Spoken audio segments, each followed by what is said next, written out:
Zije zose kwa kundi. Ego. Allez, let's go.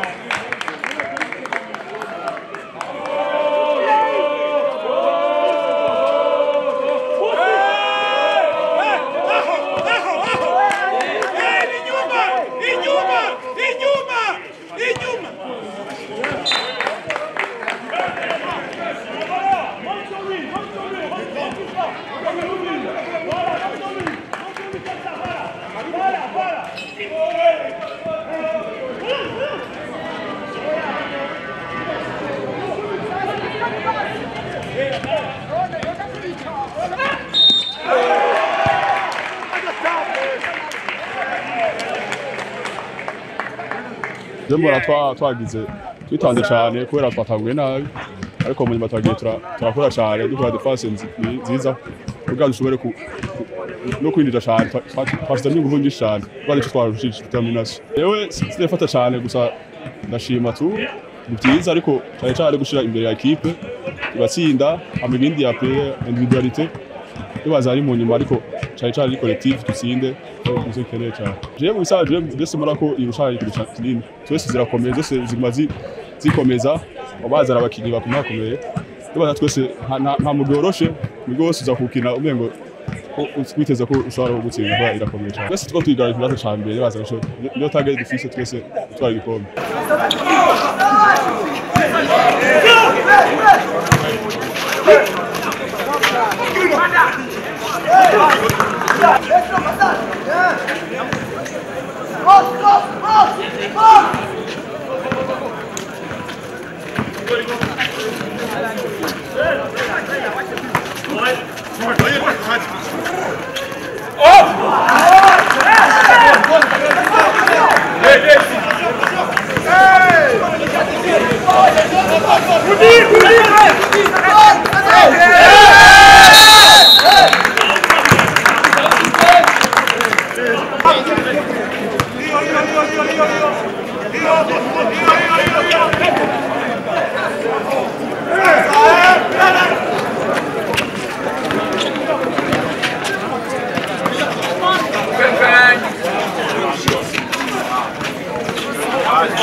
Inkino ntigwari bworoshe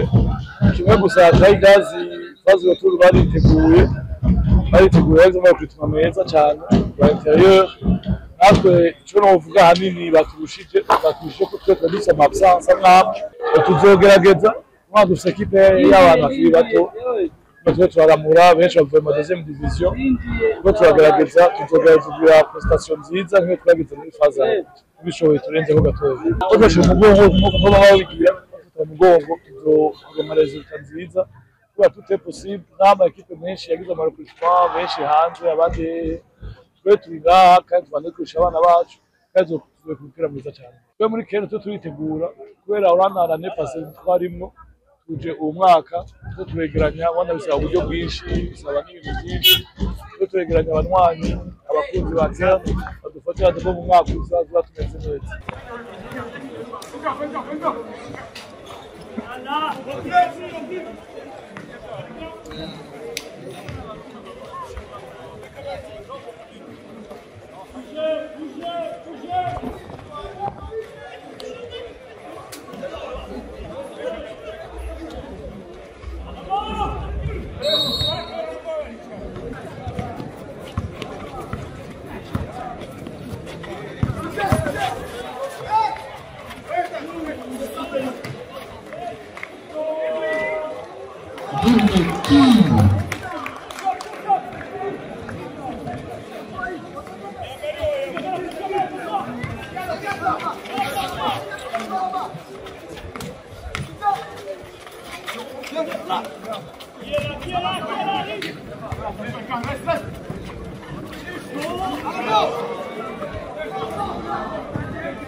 no rwarukino tari kiproshe kuko umva kene ni repite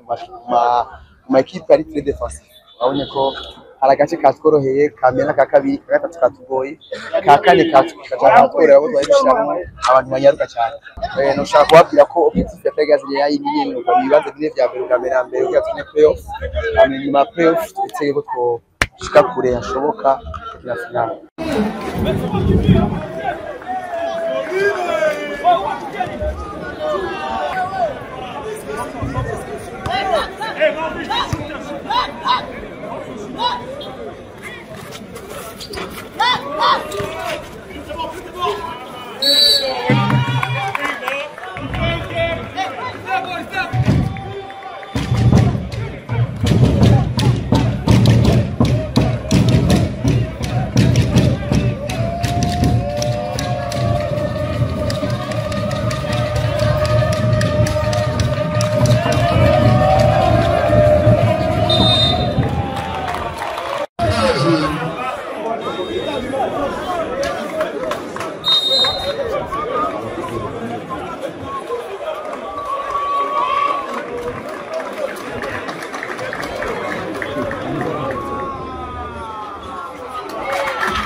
Ce qui nous importe ni ukuraba yuko dutsinda match neza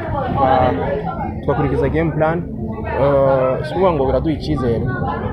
urumva ni match ya Nista ni match ya Kiane mutwe twatsinze muri phase mugabo vu ukuntu twatsinze ubunya nibaza ko twamiliyoni ikintu gatoye papa nyitwe twatsinze uheze donc sur ce point nabwo ko ari ikintu kiri positif kuri bo mugabo biratwe imigwi atari imwe ntabwo ko watsinze equipe 100 aminde juga sanga utsinze 50 ugasanga utsinze 80 non c'est pas ça. Ukaba yuko equipe koko twageze muri phase na phase twagerageje kwa meliyora parce que tuzatwasubiramwo ibyo twagize mu ma phase twaramakosa twakoze kugira ngo tuyakosore muri phase retour. Alors mubu unya je ndabona ko mwatwa meliyora kuri les deux équipes semaine prochaine naho zogirana ntuzenye tugirana Tigers na Dinamo naho nyuzura twa meliyora par rapport y'ibiheze. Ndashima gushona umusaruro nivuye nzirana bigeze umwe wese ndabona yuko nta numwe yasubiye hasi ahubwo bose bagiye baraduza duhereye kwa meneur tukaje no kuba allié kandi turagerageza gutona effectif kugira ngo tugire confiance haya kugira abakinyi benshi beza birafasha uno munsi umwe vyanse ejo undi birakunda ni gake bishika ugasanga abakinyi bose biranse donc nta kuri ico kintu sinidoga ndabona yuko abakinyi nka match ya Nista abakinyi match ya Kiane bose ari sawa kandi abona yuko uko bari ko barakina ko bari ko baratuna bose bifatamo neza kunya nitwidoga kuba badahari ngaha anye cyangwa kuba twayiramforshije n'ivyo mugabo gukina bazokina urumva basanzwe bafise amahiganwa n'abandi bari barimo rotanye ko bitegura bakigana imitwe iwabo kugira ngo dushikire birashobora gufata akanya kuba tumaze ko vuba cyane bazaba bari ngahanye kugira ngo tutangure kugira na entraînement nabo hama dutegure bikomeye biri nyuma ko bikomeye je gushika inyuma no kumenga ni biri nyuma gusa ibyo duhejeje ubu unya reka turindire turabe turi en contact nabo turabe gishoboka ico baciza kuri twebwe no kuri bo kugira ngo ishobore kwiprononsa kuri ico kintu amasazo samwe abakinyisi bamwe philosophie simwe n'igano ryarahindutse donc objectif twebwe dufise ni kugenda ntuzenye mwimwe ko ubu fazale byaragenda neza unaho turako twigira phase retour neza ivyo rero ko dufasha kugira via vyose ivyo twakoze muri aya na phase retour kugira ngo dutegure playoff mugihe muziko playoff ariyo izo bikomeye rusomba donc kuvyabaye la saison passée n'ivyo busi bimwe ngabo dus objectif no gushaka kurashoboka kuba la dernière équipe à rester debout la dernière équipe kina match ya nyuma ikatsinda a gagné un match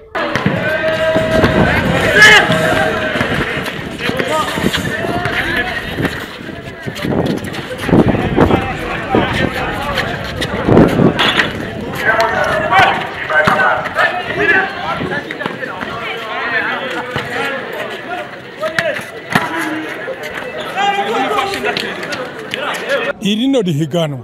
ni higanwa rikomeye cyane kubera imirwi yose yariteguye yagiye irasuma hirya no hino izana abakinnyi hirya no hino kugira ngo babashe gufasha umurwi uwo ari wo wose bajemwo kugira uzoshike muri bare. Iri higanwa ni ryiza cyane kandi turarinezererewe, turabona ko basket hamwe bodufasha ababirongwe bakaduha ikibuga ciza. Basket mu Burundi yotera imbere cyane rwose. Twebwe ekipe yacu imeze neza, ekipe yacu irakomeye,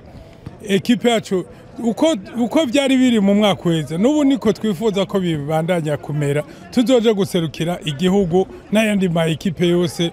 muri bare.